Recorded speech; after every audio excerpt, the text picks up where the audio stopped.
Little Earn here from Unfiltered, and I have the pleasure to be sitting with the guest that I have in the flesh with me right now, a man of many titles. I could call him an actor, director, author, provocateur. I could call him a multitude of things, as I'm sure he's been called in his life. But today, we're going to be speaking to him about his new book, Mr. John Waters. Hello, John. Hi, how are you? I am doing good. Now, I just have to make a confession before we get into this discussion. Well, people always confess to me anyway. You know what was the greatest thing? I was coming up here. I'm all dressed up, as you can see, and I told everybody I'm going to meet Pope John.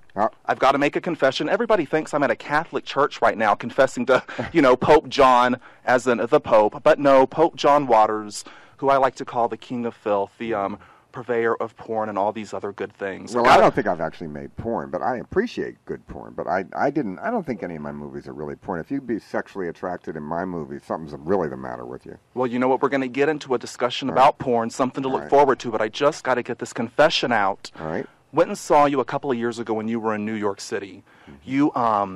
You were doing a one-man show, and it was actually at a church. It was like a Unitarian church uptown off of Broadway. Oh, I know where that was. Yeah, that's that beautiful hall, though. It's like a debating society or something. Exactly. We're sitting in the pews. We should be confessing our sins, and there you are on stage doing your one-man show. I just have to confess, when I went in, they said everybody who comes in, you get to grab a movie. Mm-hmm. So there I was, grabbing a movie out of a box. They said to take one, John. I took 5. I feel bad. I just have to confess that to you in person. So they probably paid for them. So if they're shoplifting, I get the money. Well, you know what? And I didn't sell them on eBay. They're autographed. I've still got them in my home. But good. You got a book out, Role Models. It's out now. I know you're making your tour right now across the country. Yeah. Book is available on Amazon.com. Checked it out earlier. Yeah. So all of you people that are online looking at those pornographic websites, minimize that window. Go to Amazon.com. Get the book now. Or go to your favorite independent bookshop. The few that are still left, and buy them in a bookshop, too. Absolutely. Support your independent bookshop. Well, I got to ask you, first off, I was reading the introduction. Who is Van Smith? You dedicated the book to Van. Van Smith is the person who was the costumer for all my movies from the very beginning. He thought up Divine's look. He did the costumes for every single one of my movies. And he died a few years ago. And when he died, he got amazing obituaries in the New York Times, LA Times. He really was the designer of the look of all my movies. And he did the makeup for all my movies up to a certain point, too. He did Divine. He really thought up Divine's look. Okay, now I knew I was going to be getting an interesting read. It's your role models. The first one, Johnny Mathis. Who would have thought? This was new to me. I had no idea he was one of your role models. Well, I think the book hopefully has a lot of surprises in it. Johnny Mathis, in a way, is the opposite of me, but then I write about Zorro, the lesbian stripper, who looked like Johnny Cash.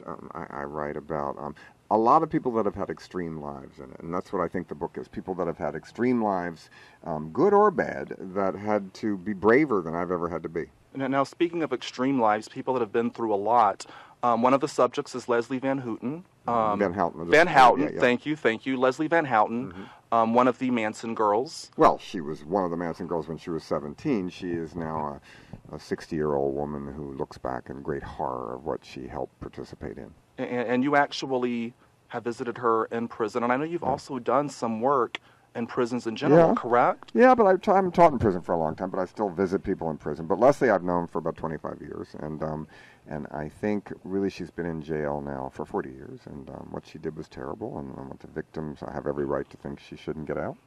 But she really did meet a madman when she was 17. Your kids could have met Charlie Manson. Right. And many of the people that were involved in that look back in complete horror at what they did. And how do you ever get over that? And not that she will ever get over it. You shouldn't get over it. But how do you take the responsibility that you did something so badly and eventually become maybe better than you would have been if this had never happened? That's all you can do if you do something that terrible, is to work really hard to be better human being than you would have been if you committed the crime. What else can you do to try to make up for it? Well, I butchered Leslie's last name. I'm going to butcher this next name. I know that I am. I need you to tell me about Rai Kukabara. Ray Kawakubo. Ray Kawakubo. of Comme des Garçons, who is a Japanese designer, and most of her clothes, I think she's brilliant. I think she's an artist. She's hugely successful. She's written about in the fashion press for a long, long time. And her clothes always are deconstructed in some way. There's something the matter with them. So it's like buying clothes in reverse. Whenever I take my clothes to the dry cleaners, they panic because they think I'm going to sue them or something. I didn't do this to your clothes. You know, they have stains on them, or cigarette holes, or ripped, or they're uneven, or they're sewn together so they fall apart. I have one pair of pants that comes unraveled as you wear them, and the woman said, "Don't worry, it gets worse." You know, so it's wearing clothes, fashion in reverse, because most people think that you're very poor when they see the clothes, but actually they cost a lot. So I find that hilarious in a way. It's you're not bragging when you wear fashion. If you wear fur coats or anything, it looks like you're trying to, you know, say to people, "I'm wealthy."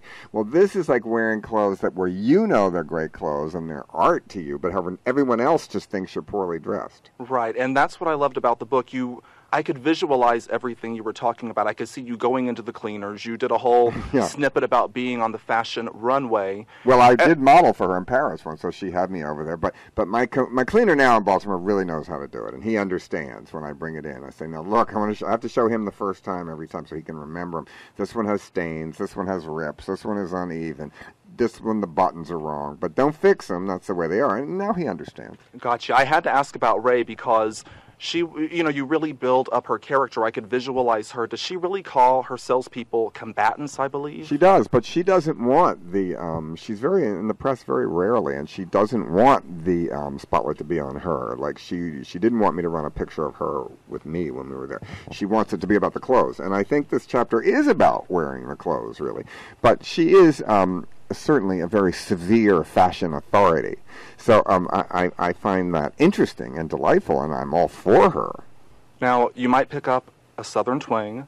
I am from Austin, Texas. So I remember reading in the latter part of the book, we were talking about cultists, or not we. Here I am thinking it's we. I felt so close to John as I'm reading the book. I say, here we are talking about it. You're talking in the papal we, exactly. The royal we. The papal royal we. That's right. I'm royalty now. John Waters just deigned me. Oh. No, you mentioned Madeline Murray O'Hare. She was in Austin, Texas. That's when she got run out of Baltimore by the police and everybody breaking her, throwing eggs at her house because she had prayer taken out of school.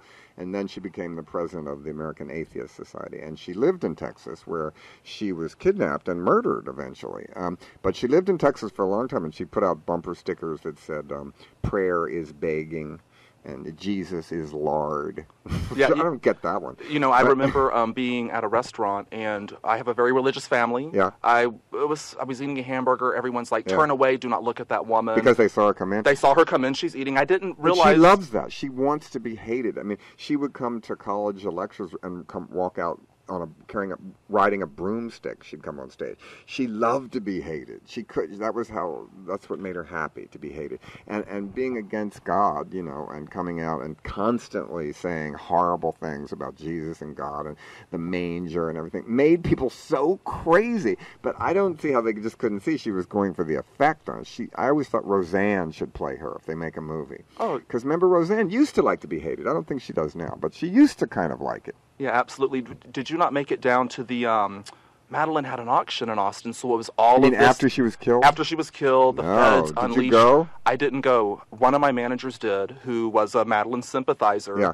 They went and took pictures of people that were going to this auction. You could buy this atheist memorabilia, you know, upside down. So she didn't train anyone to take over when she was gone. Exactly. When she died, the whole organization went with her. I think there probably is still an American atheist. Is there?